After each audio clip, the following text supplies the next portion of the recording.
Pemirsa, sidang kasus dugaan pencabulan dengan terdakwa warga Tanjung Raja Ogan Ilir beragenda tuntutan terhadap terdakwa di PN Pengadilan Kayu Agung Ogan Komering Ilir.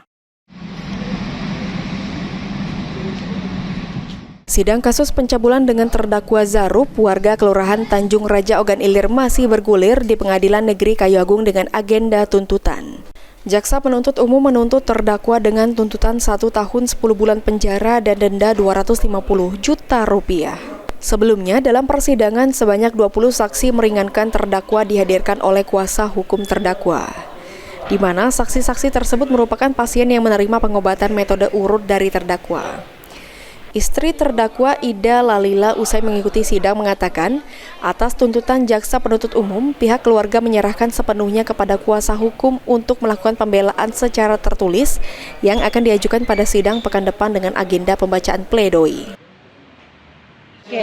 Kami sudah menyerahkan kepada kuasa hukum kami untuk pembelaan secara tertulis untuk minggu depan. Kondisi Bapak seperti apa, Bu? Saat ini? Alhamdulillah sehat. Sabar baiklah, sabar untuk menjalani persidangan. Sampai sekarang Pak Zarup sudah ditahan berapa lama, Bu? 3 bulan, lebih kurang 3 bulan. Tanggal 14 nanti pas 3 bulan. 3 bulan. Ya.